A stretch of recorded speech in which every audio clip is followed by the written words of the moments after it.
கார்த்திகை தீபம் சீரியல்ல என்ன நடக்க போகுதுன்னு பார்க்கலாம். வாங்க வீடியோக்குள்ள போலாம்.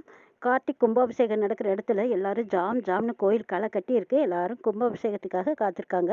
அந்த நேரம் பார்த்து மயில் வாகனம் ஒரு விஷயத்தை தெரிஞ்சுக்கிட்டு ஓடி வராங்க. வந்ததும் கார்த்திகிட்ட சொல்றாங்க, சகல உன்கிட்ட ஒரு விஷயம் பேசணும் அப்படிங்க வா அப்படின்னு கூப்பிடுவோம். என்னங்க அப்படின்னு கேட்குறாங்க கார்த்தி. வா சகல, முக்கியமான விஷயங்கிறாங்க. அப்படியா, என்ன விஷயம் அப்படின்னு கார்த்தி வந்து கேட்கவும், உங்க அம்மாவை சந்திரா கடத்திட்டான்னு சொல்றாங்க. இதை கேட்டதும் கார்த்தி அதிர்ச்சி அடைகிறாங்க. என்ன சகல சொல்றீங்க? இவங்க எப்போ கடத்திருக்க முடியும்? அம்மா பத்திரமா பாதுகாப்பான இடத்துல தானே இருக்காங்கங்கிறாங்க. இல்லை சகல, இப்போ அவங்க பேசிகிட்டு இருந்ததை நான் கேட்டுட்டு வரேங்கிறாங்க. அப்படியா, சரி இருங்க, அம்மாவுக்கு ஃபோன் பண்ணி பார்க்குறேன்னு சொல்லி கார்த்தி அபிராமி அம்மாவுக்கு ஃபோன் பண்ணுறாங்க. ஃபோன் எடுக்கவே இல்லை. இதுக்கப்புறமா கார்த்திக்கு சந்தேகம் வருது. ஒரு வேளை இந்த கும்பாபிஷேகத்தை நிறுத்துறதுக்காக இவங்க வேறு ஏதோ வழி திட்டம் போட்டிருக்காங்க. அதுக்காக தான் அம்மாவை கடத்திருப்பாங்களா இருக்கும். சரி, நான் எப்படியாவது அம்மாவை காப்பாற்றி கூட்டிகிட்டு வரேன், நீங்கள் அது வரைக்கும் இங்கேருந்து எனக்காக சமாளிச்சிருங்கன்னு சொல்கிறாங்க கார்த்தி.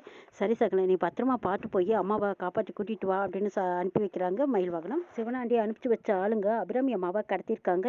அவங்க ஏமாந்த நேரம் பார்த்து அபிராமி அம்மா எப்படியோ கார்லேருந்து தப்பிச்சு வெளியில் ஓடி வராங்க. ஓடி வரதை பார்த்ததும் அந்த ரவடிங்க பின்னாடியே துரத்திக்கிட்டு வராங்க. அபிராமி அம்மா எப்படியும் தப்பிச்சு, சரி இவனுக்கு கையில் மறுபடியும் சிக்கிடக்கூடாது, கார்த்தி என்ன நினச்சி வந்தானோ அந்த காரியம் நல்லபடியாக நடக்கணும், அதனால நம்மளுக்கு என்ன ஆனாலும் பரவாயில்ல, என் உயிரை கொடுத்தாவது கார்த்தி நினச்சி வந்த காரியம் நல்லபடியாக நடத்துறதுக்கு நம்ம தடையாக இருந்துடக்கூடாதுன்னு நினச்சிக்கிட்டு எதிர லாரி வந்துட்டு இருக்குது, அதில் முட்டி மோதிடுறாங்க அபிராமி. கரெக்டாக அவங்க மோதிர நேரம் கார்த்தியும் வந்துடுறாங்க. கார்த்தி பார்த்துட்டு அம்மானு அதிர்ச்சியோட ஓடி வந்து அம்மாவை தாங்கி பிடிக்கிறாங்க. உடனே ஹாஸ்பிட்டலுக்கு கூட்டிகிட்டு போகிறாங்க. அங்கே போய் பார்த்தா ரொம்ப கிரிட்டிக்கலாக இருக்காங்க உங்கள் அம்மா அப்படின்னு சொல்லி ட்ரீட்மெண்ட் கொடுத்துட்ருக்குறாங்க. இங்கே பார்த்தா மயில் வாகனம் எல்லாத்துக்கிட்டையும் சொல்லி சமாளிச்சிட்டு இருக்காங்க.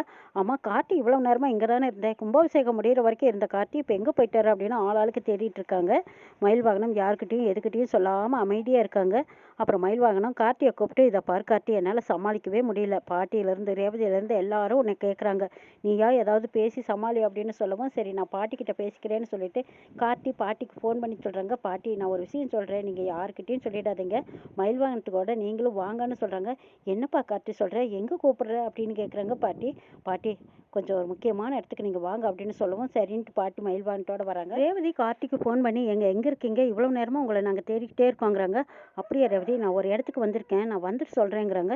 ப்ளீஸ் சொல்லுங்களேன், நீங்கள் எங்கே இருக்கீங்க, நானும் அங்கே வரேங்கிறாங்க. இல்லை வேண்டாம் ரேவதி, நான் வந்ததுக்கப்புறமா உனக்கிட்ட எல்லா விஷயத்தையும் சொல்கிறேங்கிறாங்க. இதை கேட்டு ரேவதி பதட்டப்படுறாங்க. சொல்லுங்கள், நானும் அங்கே வருவேனில்ல, ஏதாவது ஆபத்தான்னு கேட்குறாங்க. அதெல்லாம் ஒன்றும் இல்லை ரேவதி, நான் மறுபடியும் சொல்கிறேன் அப்படின்னு சொல்லிட்டு பாட்டியை மட்டும் கூப்பிட்றாங்க. டாக்டர் அபிராமி அம்மாவுக்கு ட்ரீட்மெண்ட் கொடுக்குறாங்க. அப்போ கார்த்தி கேட்குறாங்க, அம்மாவுக்கு இப்போ எப்படி இருக்குது டாக்டர்னு கேட்குறாங்க. அவங்க ரொம்ப கிரிட்டிக்கலாக தான் இருக்காங்க, நீங்கள் எதுக்கும் அவங்களுக்கு சேர்ந்தவங்களுக்கு தகவல் சொல்லிடுங்கன்னு சொல்கிறாங்க. இதை கேட்டதும் கார்த்தி அழுக ஆரம்பிச்சிடுறாங்க. உடனே அருண் ஆனந்த் 2 பேர்த்துக்கும் ஃபோன் பண்ணி இந்த தகவலை சொல்லிடுறாங்க. சொன்னதும் அவங்களும் அழுதுகிட்டு பறந்தடிச்சு வராங்க. டேய் கார்த்தி, அழாதுடா, வந்து பார்த்துக்கலாங்கிறாங்க. ஆனந்த், இல்லைடா, என்னால் தான் அம்மாவுக்கு இப்படி ஒரு நிலைமை ஆயிடுச்சு, என்னால் இதை தாங்கிக்கவே முடியலன்னு கார்த்தி மனசு விட்டு அழுதுகிட்டு இருக்கிறாங்க. பாட்டியும் மயில் வாகனம் ராஜராஜன் 3 பேரும் ஹாஸ்பிட்டலுக்கு வந்திருக்காங்க. அங்கே கார்த்திக் கண் கலங்கி அப்படியே சோர்ந்து போய் நிற்கிறத பார்த்தா பாட்டி, ராசா என்னையா ஆச்சு உனக்கு, உடம்புக்கு இது முடியலையே என்ன, ஏப்பா இப்படி சோர்ந்து வாடி கிடக்குறேன்னு கேட்குறாங்க பாட்டி. பாட்டி, அதெல்லாம் ஒன்றும் இல்லை, என்னால் சொல்ல முடியாத சோகங்கிறாங்க. அப்படி என்னப்பா சோகம் அப்படின்னு கேட்கவும், வாங்க பாட்டி அப்படின்னு கூட்டிகிட்டு போகிறாங்க. கார்த்தி, கும்பாபிஷேகமும் நல்லபடியாக நடந்து முடிஞ்சிருச்சு, அதுக்கப்புறம் இன்னும் ஏப்பா சோகமாக இருக்க, என்னாச்சு, எதுக்காக ஹாஸ்பிட்டலுக்கு வந்திருக்கீன்னு பாட்டிக்கு எதுவுமே தெரியாமல் கேட்குறாங்க. வாங்க பாட்டி சொல்கிறேன் அப்படின்னு அழுது முகமாக கலங்கிட்டு போகிறாங்க கார்த்தி. அப்போ டாக்டர் வராங்க. வந்ததும் உங்கள் அம்மா கதை முடிஞ்சதுன்னு சொல்கிறாங்க. இதை கேட்டதும் கார்த்தி அலறி அடித்து அழுகுறாங்க.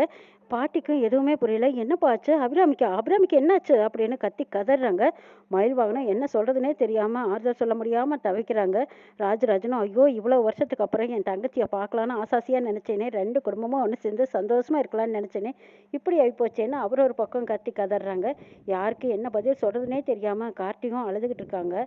அருண் ஆனந்த் 2 பேரும் வந்துட்டு, டே அம்மாவுக்கு எப்படிடா இப்படி ஆச்சு அப்படின்னு கேட்கவும், எல்லாம் என்னால் தான்னு சொல்லி கார்த்தி அழன்னு அழுகுறாங்க. சாரி கார்த்தி, எங்களால் முடிஞ்ச வரைக்கும் அவங்களுக்கு எல்லா ட்ரீட்மெண்ட்டும் கொடுத்து பார்த்துட்டோம், ஆனால் அவங்க உடம்பு அதுக்கு ஏற்றுக்கலை, ரொம்பவே பலமாக அடிபட்டதுனால எங்களால் காப்பாற்ற முடியலன்னு சொல்லிடுறாங்க டாக்டர். பாட்டி ராஜராஜன் இவங்க எல்லாரும் ஒரு பக்கம் கத்தி கதறிக்கிட்டு இருக்காங்க. மயில் வாகனம் இதுக்கு எல்லாத்துக்கும் காரணம் அந்த சந்திரா தான், சின்ன மாமியார்னால தான் இவங்க அம்மாவுக்கு இப்படி ஆகிப்போச்சுன்னு மனசுக்குள்ள அப்படியே குமரிக்கிட்டு சொல்ல முடியாமல் மயில் வாகனம் ஒரு பக்கம் சந்திரா மேலே கோபமாக இருக்காங்க. மாப்பிள்ளை, என்ன நடந்தது, எனக்கு விரிவாக சொல்லுங்கன்னு கேட்குறாங்க. மயில் வாகனம் நடந்தது கதையெல்லாம் சொல்கிறாங்க. சந்திராவும் சிவனாண்டியும் சேர்ந்து அபிராமி அம்மாவை கடத்தி வச்சு இவன் ராஜ சேதுபதியோட பேரை நிரூபிக்கிறதுக்காகத்தான் இவங்க அம்மாவை கடத்தி வச்சிருக்காங்க. இவங்க அம்மா அந்த ரவுடிங்க கிட்ட இருந்து தப்பிச்சு ஓடி வந்திருக்காங்க. வந்த வேகத்தில் லாரியில் அடிச்சிட்டாங்கன்னு சொல்கிறாங்க மயில்வாகனம். இதை கேட்டதும் ராஜராஜன் அப்படியே துடிச்சு போயிடுறாரு. அடி பாவி, கூடவே இருந்து இப்படி ஒரு கேவலமான காரியத்தை பண்ணியிருக்காளே, என் தங்கச்சியோட சாவுக்கு காரணம் அவதானா? இந்த சந்திராவை இப்படியே விட்டு வைக்கக்கூடாது. ஆரம்பத்துல இருந்தே மாப்பிள்ளைய அவதூறா பேசிக்கிட்டே தான் இருந்தா, அவமானப்படுத்திக்கிட்டும் இருந்தா, அப்பப்போ கண்டிச்சுக்கிட்டு தான் இருந்தா சாமுண்டேஸ்வரி. ஆனாலும் சாமுண்டேஸ்வரி கிட்ட இந்த மாதிரி கெட்ட எண்ணங்கள் எல்லாம் கிடையாது. ஆனால் சந்திரா அவள் புருஷன் கூட சேர்ந்துக்கிட்டு எப்படி ஒரு காரியத்தை பார்த்துருக்கா பாருன்னு அப்படியே ராஜராஜன் ரத்தம் கொதிக்க பேசுகிறாங்க. பாட்டி நடந்ததை நினச்சி அழுதுகிட்டே இருந்த என்ன செய்யறது, சரி ஆக வேண்டிய காரியத்தை பார்க்கலாங்கிறாங்க. இதை கேட்டதும் பாட்டி பதறி துடிச்சு போயிடுறாங்க. 25 வருஷமா நாங்களும் காத்திருந்தோம், இப்படி ஒரு நல்ல விசேஷம் நடக்காதான்னு. நல்ல விசேஷம் நடந்து இப்படி நான் பறிகொடுத்துட்டேன்னு அழுகிறாங்க ராஜராஜன். மாப்பிள்ளை, நீங்களும் இந்த 2 குடும்பமும் ஒன்று சேரணுங்கிறதுக்காக எவ்வளவோ பாடுபட்டீங்க, கண்ணுப்பட்ட மாதிரி இப்படி ஆயிப்போச்சே மாப்பிள்ளை அப்படின்னு சொல்லி அழுதுகிட்டு இருக்காங்க ராஜராஜன். மாமா, நடந்ததை நினச்சி வருத்தப்பட்டு என்ன பிரயோஜனம், சரி வாங்க ஆக வேண்டிய காரியத்தை பார்க்கலான்னு ஏமச்சடங்குக்கு ஏற்பாடு பண்ணுறாங்க. அப்போ கரெக்டாக ரேவதியும் ஃபோன் பண்ணிகிட்டே இருக்காங்க. கார்த்தி ஃபோன் அட்டன் பண்ணி பேசுகிறாங்க. என்ன ரேவதிங்கிறாங்க. ராஜா, எங்கே இருக்கீங்க? கும்பாபிஷேகம் முடிஞ்சதும் நீங்கள் எங்கே போயிட்டீங்க, எல்லாரும் உங்களை கேட்குறாங்கன்னு சொல்கிறாங்க. நான் இன்னும் கொஞ்சம் நேரத்தில் வந்துடுறேங்கிறாங்க கார்த்தி. உங்கள் ஃப்ரெண்டோட அம்மாவுக்கு உடம்பு சரியில்லைன்னு போனீங்களா, அவங்க எப்படி இருக்காங்கன்னு கேட்கவும் அவங்க தவறிட்டாங்கன்னு சொல்கிறாங்க கார்த்தி. இதை கேட்டதும் ஐயோ அப்படியா, பாவங்க, சரி அவங்களுக்கு ஆறுதல் சொல்லிட்டு வாங்கங்கிறாங்க. ஆமாம் ரேவதி, ஈமச்சடங்கெல்லாம் இன்னும் கொஞ்சம் நேரத்தில் நடத்த போகிறாங்க, அதெல்லாம் முடிச்சதுக்கப்புறம் நான் வரேங்கிறாங்க கார்த்தி. சரிங்க, இருந்து பார்த்துட்டு அவங்களுக்கு தேவையான ஹெல்ப்பெல்லாம் பண்ணிட்டு வாங்கன்னு சொல்கிறாங்க ரேவதி. கார்த்தி அங்கேருந்து கிளம்பி போய்கிட்டு இருக்கும்போது ரேவதிக்கு சந்தேகம் வருது. என்னாச்சு, இவர் ஏன் பேச்சில் இவ்வளவு தடுமாற்றம் இருக்குது, ஒரு தடவை அம்மாங்கிறாரு, ஒரு தடவை ஃப்ரெண்டோட அம்மாங்கிறாரு, எதுவுமே புரியலையா அப்படின்னு சொல்லி ரேவதிக்கு சந்தேகமாக தான் இருக்குது.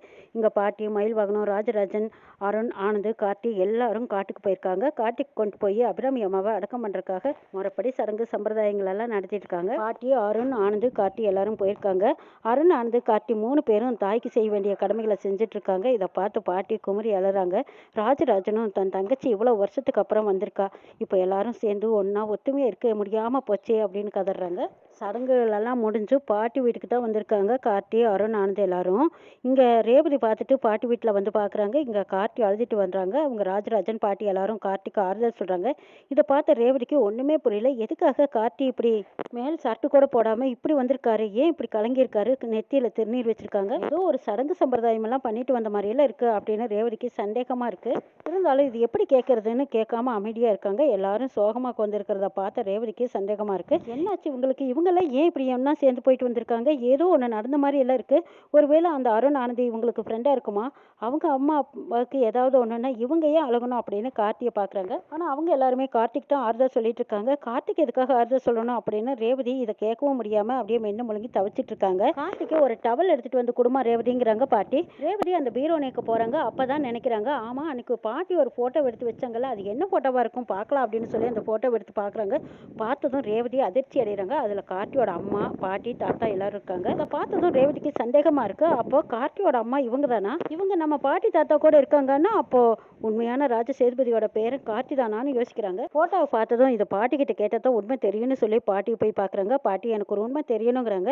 என்னம்மா ரேவதி, திடீர்னு உனக்கு என்ன சந்தேகங்கிறாங்க. இதை பாருங்க பாட்டி, என்கிட்ட எதையும் மறைக்கக்கூடாது. பாட்டி யாரு, உங்கள் பேரன் தானே, அவங்க அம்மா உங்கள் மகளான்னு கேட்குறாங்க. பாட்டி சமாளிக்க முயற்சி பண்ணுறாங்க. இதை பாருங்க பாட்டி, என்கிட்ட நீங்கள் சமாளிக்காதீங்க, உண்மை என்னன்னு என்கிட்ட சொல்லித்தான் ஆகணும்னு கேட்குறாங்க ரேவதி. அது இல்லை ரேவதி அப்படின்னு சமாளிக்கும் போது, இங்கே பாருங்க பாட்டி, என் மேலே சத்தியம் பண்ணி சொல்லுங்கள், ராஜாவோட அம்மா தான் என்னோட அத்தையா, உங்கள் மகளான்னு கேட்கவும் மறுக்க முடியாத பாட்டி ஆமான்னு சொல்கிறாங்க. கார்த்தி நம்ம 2 குடும்பத்தையும் ஒன்று சேர்த்துருக்காதாமா அவங்க வீட்டில் வந்து டிரைவர் வேலை பார்த்தான். அவனுக்கு இல்லாத சொத்து கிடையாது. அவனுக்கு எத்தனை கம்பெனி, எத்தனை பேர் அவங்ககிட்ட வேலை செய்கிறாங்க, எவ்வளோ பெரிய கோடீஸ்வரன். என் மக அபிராமிக்கு கார்த்தின்னா உயிர். அவனை பார்க்கறக்காக தான் இவ இவ்வளோ தூரம் வந்தா. உங்கள் கல்யாணத்தை நேரில் பார்க்க முடியலையேன்னு உன்னை பார்க்கறக்காக தான் மாறு வேஷத்துலேயும் வந்தா. பாவம், உன்னை பார்த்துட்டா திருப்தியோட நீ நல்லா இருக்கணுங்கிறக்காக பழனிக்கு பாத யாத்திரையும் போயிட்டு வந்தா. இப்படிப்பட்டவளுக்கு இப்படி ஒரு நிலைமை ஆகி போச்சுன்னு சொல்லி அழுகிறாங்க பாட்டி. இதை கேட்ட ரேவதி அப்படியே துடிச்சு போயிடுறாங்க. பாட்டி, என்ன சொல்கிறீங்க, ராஜாவோட அம்மாவுக்கா இப்படி ஒரு நிலைமைங்கிறாங்க. ஆமாம் ரேவதி, ஐயோ ராஜா அவங்க ஃப்ரெண்டோட அம்மாவுக்குனால எங்கிட்ட சொன்னாங்கங்கிறாங்க. என்னம்மா செய்யறது, எங்களால் எதையுமே உண்மையை சொல்ல முடியல. இதுக்கு எல்லாத்துக்கும் காரணம் உங்கள் அம்மாவோட பிடிவாதம் தான். அவள் பிடிவாதத்தை எல்லாம் எப்படியும் மாற்றி இந்த 2 குடும்பத்தையும் ஒன்று சேர்த்து சந்தோஷமாக வச்சுக்கலான்னு என் பேரன் நினச்சான். ஆனால் அவன் ஆசைப்பட்டது எதுவுமே நடக்காமல் போச்சு. இப்போ என் பொண்ணும் உயிரை விட்டுட்டாளேன்னு அழுகுறாங்க பாட்டி. பாட்டி அழாதீங்கன்னு ரேவதியை பாட்டிக்கு ஆறுதல் சொல்கிறாங்க. இனிமேல் ஆறுதல் சொல்லி என்னமா செய்கிறது? பாவம் என் குரலில் பேசி எப்படியோ என் மகளை ஏமாற்றி இங்கே வரவழைச்சிட்டா சந்திரா. எல்லாத்துக்கும் காரணம் உங்கள் சித்தியும் சித்தப்பன் தான் காரணங்கிறாங்க. என்ன பாட்டி சொல்கிறீங்க? எங்கள் சித்தியாங்கிறாங்க. ஆமாம்மா, சந்திரா தான் இப்படி ஒரு ஏற்பாடு பண்ணியிருக்கா. சந்திரானால தான் என் பொண்ணு அபிராமிக்கு இப்படி ஒரு நிலைமை ஆயிடுச்சு. அபிராமியை கடத்திக்கிட்டு வந்து சாமுண்டேஸ்வரிக்கு முன்னாடி நிறுத்தி ராஜ சேதுபதியோட பேரன் என் பேரன் கார்த்தின்னு சொல்ல வைக்கிறதுக்காகத்தான் அவளை இப்படி படாத படுத்தியிருக்கா இந்த சந்திரா. அவகிட்ட இருந்து தப்பிச்சு ஓடி வந்து சரி இந்த 2 குடும்பமும் ஒன்று சேரணும்னா நம்ம உயிரை விட்டாலும் பரவாயில்லைன்னு என் பொண்ணு இப்படி ஒரு முடிவு எடுத்துட்டான்னு சொல்லி அழுகுறாங்க பாட்டி. ரேவதிக்கு சந்திரா மேலே சரியான கோபம் ஆத்திரம் வருது. ராஜராஜனுக்கும் சந்திரா மேலே அவ்வளவு ஒரு கோபம் ஆத்திரத்தோடு இருக்காங்க. 2 குடும்பமும் ஒன்று சேரணுங்கிற எண்ணத்தில் தான் என் பொண்ணு இப்படி பண்ணிட்டா. என் பேரனும் இவ்வளவு நாள் கஷ்டப்பட்டு இப்போ தாயை இழந்து உட்காந்துருக்கான்னு சொல்கிறாங்க பாட்டி. ரேவதி கார்த்தியை பார்க்குறாங்க. கார்த்திகே என்ன ஆறுதல் சொல்கிறதுனே தெரியாமல் அப்படியே தவிச்சு போயிருக்காங்க ரேவதி. இன்னும் என்னெல்லாம் நடக்க போகுதுங்கிறதையும் நாளை எபிசோடில் பார்க்கலாம்.